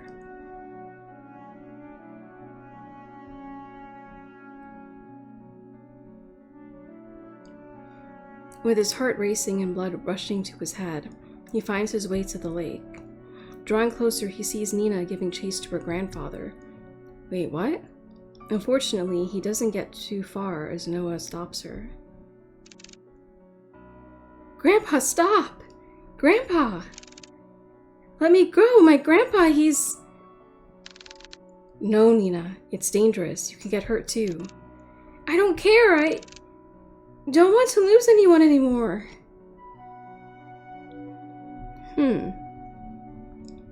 It's at that instant Hugo trudges against the water, pursuing in Nina's steed. Okay. Hugo! We just came out of nowhere. No, don't! Pleas fall deaf to his ears. Not even the whines and worried cries of his partner can make him turn back. Determined, he forges ahead. Nearing the deep end of the lake, he sees Henry Mortimer, gazing directly at the abyss. He looks even more frail and disheveled than before. It's as if all the life he's lived up until this point has begun to fray, draining every ounce of himself, and surrendering it all to the lake. Before Henry could lean in, Hugo reaches out and tugs at his arm. If we give him the locket, will that snap him out of this? Mr. Mortimer, listen to me. Nothing is waiting for you down there, so please come back to the shore with me. Motionless and unresponsive, he stares deeply into the water. The haze over his eyes is still obscure and persistent. There's so many things we cannot afford to lose in our lives. And you're one of them. To Nina, you're all she has left. She needs you, Mr. Mortimer. Hugo felt it. A slight jolt from Henry's arm, as if stirred by the mention of Nina. How is this a grandfather? He slowly turns to face Hugo. Nina. However, just as cruel and violent as a storm, Henry jerks back. Bro! Wrenching his arm away from Hugo's hold on him. No, all of this is my fault. If only I got to Lewis sooner, then none of this would have happened. Oh. He's waiting for me, was patient with me. And yet for all the things he's done, I chose my family over him. Oh. He's gone because I didn't pick him. Henry backs further away from the shoreline. Mr. Mortimer! His panicked eyes never stray away from Hugo as he keeps his distance from him. Lewis, I'm sorry. I was the one who dragged you into this. You deserve so much more. Dude, what right do you have to say to that? He was in love with you. And I wished... Henry struggles over his words. He clasps tightly to his shirt, his throat dry and taut from all that he's bottled up. From all those repressed and silent years of just waiting. Waiting for this curse to finally take him. I wish I had gone with you that night, Lois. Aww. Sir, even if you still covet that wish, it won't resolve anything. Not for you or Lewis. I read what he wrote to you all those years ago. He understood if you didn't want to come see him. But the thing is, Mr. Mortimer, Lewis never thought anything less of you. Aw, he said so in his letters to you. Did he not read them? His letters. For the longest time, I wanted to believe his hatred for me. For the longest time, I wanted to believe he hated me for that, resented me for that choice. Or at least I thought it was easier for me to think that way. How long has it been since I talked about him? It's been too long, sir. But that's why you don't have to shoulder all of that pain by yourself anymore. We can talk about it. About you and Lewis. All of it together. Hugo extends not only his hand to him, but a promise. Ooh, a promise. A promise that Henry had yearned for so long. Huh. A way to forgive himself. He hesitates at first. What fool believes in a deserved forgiveness? For real, though. Such a thing doesn't exist. And yet, despite everything, Hugo still reaches out to him. To a stranger. Maybe he can be forgiven. Just as he was about to reach out for Hugo, a hand slithers around Henry's instead. Ugh. Its arms unnaturally contort around him, while its head perches on his shoulder. Oh, that's so creepy. This thing. This Lewis is no longer pretending to be human. Oh. So it isn't the real Lewis, but it's like using his image to trick Henry. With piercing, cold green eyes, it glares directly at Hugo. Creepy. Mocking him. Crushing him. Cursing him! Crushing. Wishing nothing but despair. We can be saved? What? We can be forgiven? Oh dear. There is only one true way out of this. I will share it with you. The most happiest of endings. What? Before Hugo could reach out for Henry's hand, he disappears into the water. No way! Mr. Mortimer! I thought we were getting him back! Without hearing the anguished cries and desperate pleas, Hugo dives after him. Into the abyss. What? We know nothing! Nothing! Oh. Oh dear. Plunging into icy waters, Hugo feels shocks running rampant throughout his body, like spikes continuously piercing from his legs to the tips of his fingers, fiercely and unyielding. His chest tightens and his heart races as he begins to kick his legs, hoping whichever way he goes, he'll find his way to Henry. Swimming deeper and deeper in, he sees faintly a figure slowly descending into the darkness. Oh. As he finally gets closer to Henry, long snake-like arms stretch across the void and grab Hugo's neck. Oh no! Violently squeezing all the air out of him. He tries desperately to wrench its hands away, but with each struggle, Hugo's movements began to weigh heavier and heavier. Louis? Where are you, Louis? It's looking for Louis? What? Digging deep into his coat pocket, he grasps tightly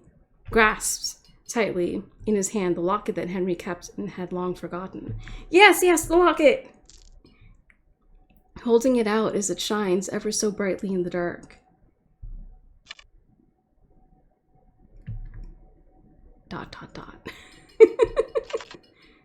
Ah, there you are. Wait, so who is speaking right now? It releases its grip on Hugo and instead reaches out for the locket. Taking this as a chance, he drops the chain and kicks with all his might to grab Henry's arm. Huh. With his heart and body screaming in pain, he swims desperately to the surface. Almost there. I just have to...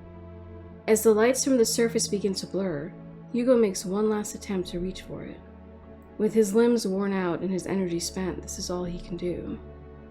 Before he loses his consciousness, he notices a figure swimming towards them. Is it your boyfriend? Noah? Getting closer and closer, and then everything fades to black. Still know nothing. Drifting along with what feels like an endless sea, Hugo courses through wave after wave. Not knowing where he's going or caring for that matter. All he knows is that he's very, very tired. Aren't we all? How long has it been since he got a good night's rest? It's been too long. Maybe I should take that rest now. I like that so much. I agree that you deserve it, but not here. What? I'm sorry for startling you. I just wanted to see you one last time before I go. Lois. Oh, okay. You've done so much for me and Henry. I can't thank you enough. Aw? No worries. These guys are so sweet. I want to thank you too for watching over me. And also, I want to apologize for my remarks from before. I really thought I had things figured out once I found you, but you know how that turned out for me. It's alright, really. After all this time, I didn't think anyone could hear me. Especially Henry. Louis. I was worried about him for a long time. He always wanted to keep me away from his personal struggles. To keep me safe from them. I'm assuming the family. But I was too stubborn for my own good. Honestly, I don't regret it. Any of it. Even if I could no longer reach out to Henry, fate weaved its thread back to you, our tangent, connecting us once more to this very moment. And for that, I am forever grateful to you, Hugo. You're welcome, Lois. Aww. From a far distance, Hugo hears a voice crying out to him, beckoning for him to return. Well, they're waiting for you. I guess they are, huh? Take care always, Hugo. You too, Lois. Aww. Lake! Okay, at least you know where we are now.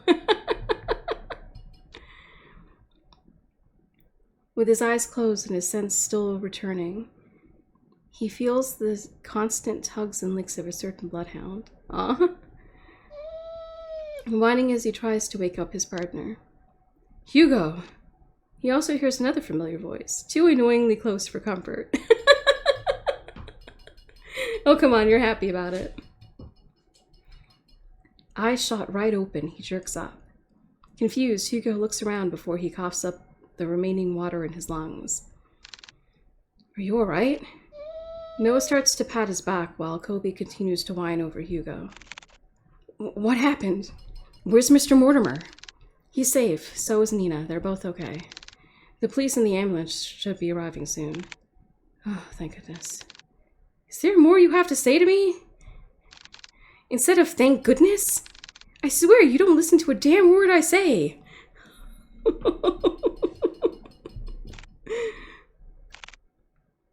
I'm sorry, Noah. Exhausted, he lets out a sigh, and he continues to pat Hugo's back aggressively when someone approaches him. He's just smacking his back. Detective Loren? Oh, Nina. There's someone I want you to meet. Behind her stands an elderly man. Oh, is the grandfather grandfathering now? Does he look normal now? Frail in stature, he timidly looks to the side pensively as he ponders to himself. Although his youth is long faded, his eyes are what catches Hugo's attention. They're no longer a piercing and vicious green. Yeah. Only eyes just like Nina's. Yeah, they do look kind of purpley or something. Bro! Hello, Mr. Mortimer. Detective. Oh, I guess they're pink. I never got a chance to say goodbye to him. I always thought about it every day. What if Louis lived on in this world? What if he stayed a little longer with me? It's because of that constant mindset I dragged everyone down. And I kept hurting not only me, but Nina especially. I was the one who kept hurting her, the one to blame for all of this. But you, someone that I've never met, went out of your way to save me, not knowing my burdens or my faults. Thank you. Aw. Hugo reaches out to Henry and smiles brightly at him. Aw, he really is cute detective! We're cute private eye, I guess, technically. It's my pleasure, sir. Whoa. But before he lets go, Henry tugs at Hugo's hands one last time. I hope that some way you two will overcome it. Yes, yes! Admit you like Noah, it's okay.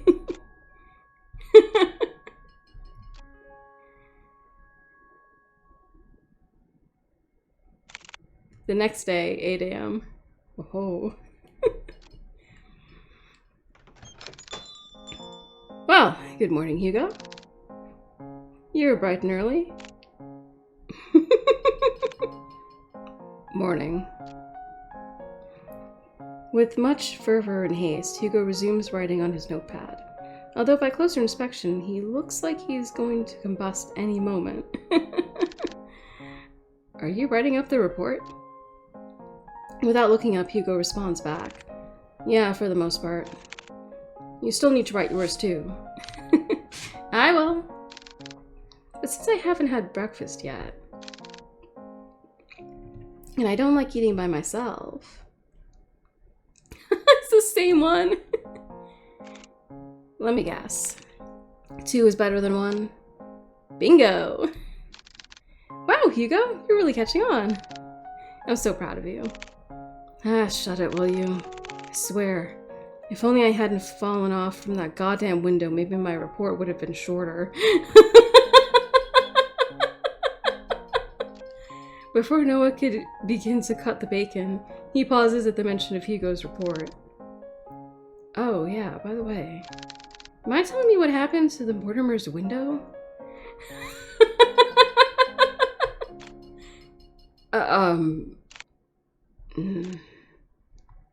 I broke it.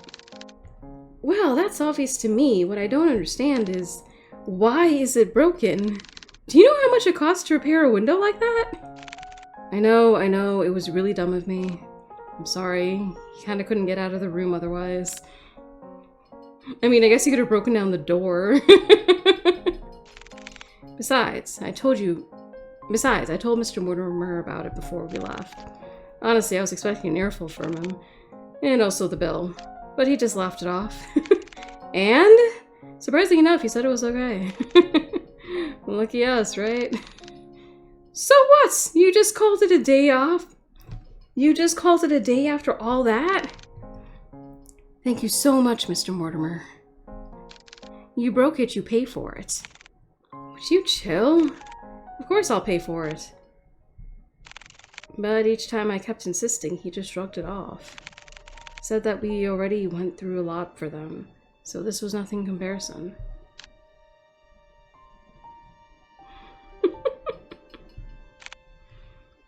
You know what? He's right. After all that we went through, we deserve at least a nap. But before he could walk away, he stops and sees a familiar person walking towards the storefront. Nina? Or the grandfather? Henry. Oh, it is Nina, carrying something with her. Good morning, you two. Oh. Colby must be here too. Just barely a foot through the door, a certain bloodhound stirs up from his resting spot and makes his way towards Nina, tail uncontrollably wagging. Aw, he likes her! Cute! Ah, good morning to you too, Colby! Nina scratches behind one of Colby's ears, making his right foot unconsciously move on its own. Adorable. Scratching an invisible but desirable spot for him. Good morning, Miss Nina. Morning. What brings you here this time around? Is everything alright with your grandfather? Yes, he's doing pretty well, actually. Even better than before. We talked so much last night, I hardly slept at all. But honestly, it's been a while since I last spoke to him so freely like that. I hardly felt tired at all. That's wonderful to hear. Ah, but there is something else I want to ask the both of you for. To put it bluntly, I need your help. Again? If you two aren't busy, I would like some company eating, of course. Company eating these. Oh, wait, what? Inside a clear plastic bag are a stack of 2 boxes placed on top of one another. There's so much food happening right now. What on earth? She opens the box up and reveals a colorful array of neatly decorated donuts, all lined perfectly. Oh my. No cramped or squished spaces. A work of art in Hugo's eyes. Ah, that's right. At the top of it, when we were in the diner, it said that Hugo usually has coffee, but sometimes he also has some donuts. Wow, so pretty. Donuts? They look so delicious. Wow. We're more than happy to eat these with you, Nina. There he goes again with the donuts. Ah, but yes, please join us, Miss Nina. We were about to have our breakfast too. Weren't we, Kuya? Always so brazen in front of others. You do make it exceptionally easy for me.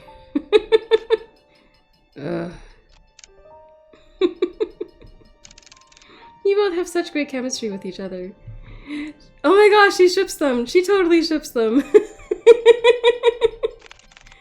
On second thought, I'm way too tired for this. I'm going to apologize in advance for this, Nina. But truthfully, I've been running on last night's coffee, and I'm about to pass out any minute now. Oh dear. No worries. Honestly, I think a little break time sounds like what we all need right now. Thanks. Oh, Hugo puts down his pen and proceeds to head for the couch. Colby follows after him. Cute. Would you like to join us, Miss Nina? I would love to. I guess we save these for later then. Yes, please do. Now come on, it's nap time. Noah sighs heavily before settling down the food and on his desk. He then gestures Nina towards the sofa, in which she happily takes his offer and joins them. Aww! Ugh, I'm getting old. I mean, you are old. Shut it. This is really nice. Aw, good boy, Colby, come here. Nina quietly coos at him and begins to scratch at the back of Colby's ears once more. Hugo leans a little closer to Noah, his voice above a whisper, but close enough for Noah to only hear him. Okay. You know, I'm glad that you came along yesterday. Oh, what's this? Are you getting chummy with me now? Call it chummy or whatever, but I really mean it. If you hadn't saved us back there... Look, I told you before. I'll be there whenever you get yourself into reckless shit. I love that. Besides, did you say this was a nap time? Get some rest. You deserved it. You too. A calming silence fills the room as they bask under the morning glow. No big parties or celebrations. Just each other's company and sharing the small reward. Aww. A small and warm comfort. Oh! Yay! We only got one bad end. Good end, case closed. Achievement unlocked, woohoo! Okay, that wasn't as long as I was expecting it to be. Granted, part of that is because I didn't really take the, like, other options. I mean, I took the other option here, but not in these other instances. So there may actually be other pathways, I don't really know. And you don't either, unless you grab this game and play it for yourself.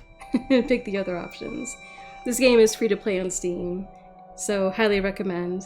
If you enjoyed this, then check out the rest of it. But for now, thank you all so much for watching. I hope you had fun. I hope you had a good time. I hope you got a little bit spooked by the creepy mermaid. And hopefully I will see you all in the next episode, whenever that happens to be. I don't know, actually, now, because now it's not just allergies, but it's the heat waves that are gonna start rolling in, I guess, now that the weather is warming up. So I don't know if we're streaming next on Wednesday or Friday. I'm assuming we're aiming towards streaming on Friday. And we will go back into Adventurescape Mysteries. We'll pick back up with Trapmaker Returns. We'll see if we can, like, avoid the mercenaries and everything. See what last secret the Oasis has for us. And then I don't know what we're doing on Monday. Next Monday, because Infinity Nikki won't turn over until the week after that. Or, like, later on in next week. So next Monday, Infinity Nikki will not yet be playable, I guess? I mean, it'll be playable, just not really for streaming purposes. But anyway, Thank you all so much for watching. I hope you had fun. I hope you had a good time. If you enjoyed this video, please remember to like, subscribe, follow, however it works for you, wherever it is you're watching this. Currently live on Twitch, later as a VOD on YouTube. And I will see you in the next stream. Again, whenever that happens to be. But until then, all my love. Bye.